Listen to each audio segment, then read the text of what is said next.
Sindh आबादगार board हुकूमत जी deregulation policy के ज़रिए मईशत लाइ हानिकार करार ॾेई छॾियो आहे। सदर महमूद नवाज़ शाह जी सदारत हेठि हैदराबाद में सिंध आबादगार बोर्ड जो इजलास थियो।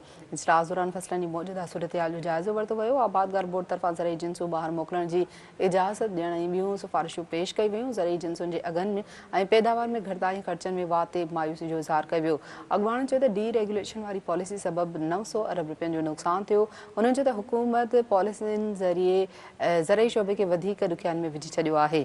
ब्रेकिंग न्यूज़ नाज़रीन सां शेयर कयूं पिया। सिंध आबादगार बोर्ड हुकूमत जी डीरेगुलेशन पॉलिसी के ज़रिए मईशत लाइ हानिकार करार ॾेई छॾियो आहे।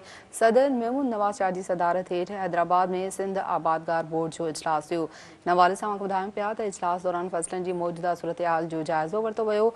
आबादगार बोर्ड तरफ़ां ज़रई जिन्सूं ॿाहिरि मोकिलण जी इजाज़त ॾियण ऐं ॿियूं सिफ़ारिशूं पेश कई वियूं। ज़रई जिन्सुनि जे अघनि ऐं पैदावार में घटिताई ऐं ख़र्चनि में वाध ते मायूसी जो इज़हार कयो वियो। अॻुवाणनि जो चवणु त डीरेगुलेशन वारी पॉलिसी सबबि 900 अरब रुपयनि जो नुक़सानु थियो।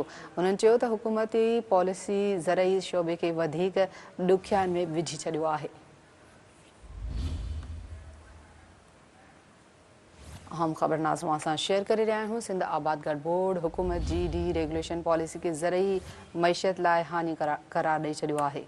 सदर महमूद नवाज़ शाह जी सदारत हेठि हैदराबाद में सिंध आबादगार बोर्ड जो इजलास थियो। इजलास दौरान फसलनि जी मौजूदा सूरतहाल जो जाइज़ो वरितो वियो। आबादगार बोर्ड तरफ़ां ज़रिए जिन्सूं ॿाहिरि मोकिलण जी इजाज़त ॾियण ऐं ॿियूं सिफ़ारिशूं पेश कयूं वियूं। ज़रिए जिन्सुनि जे अघनि ऐं पैदावार में घटिताई ख़र्चनि में वाध ते मायूसी जो इज़हार कयो वियो।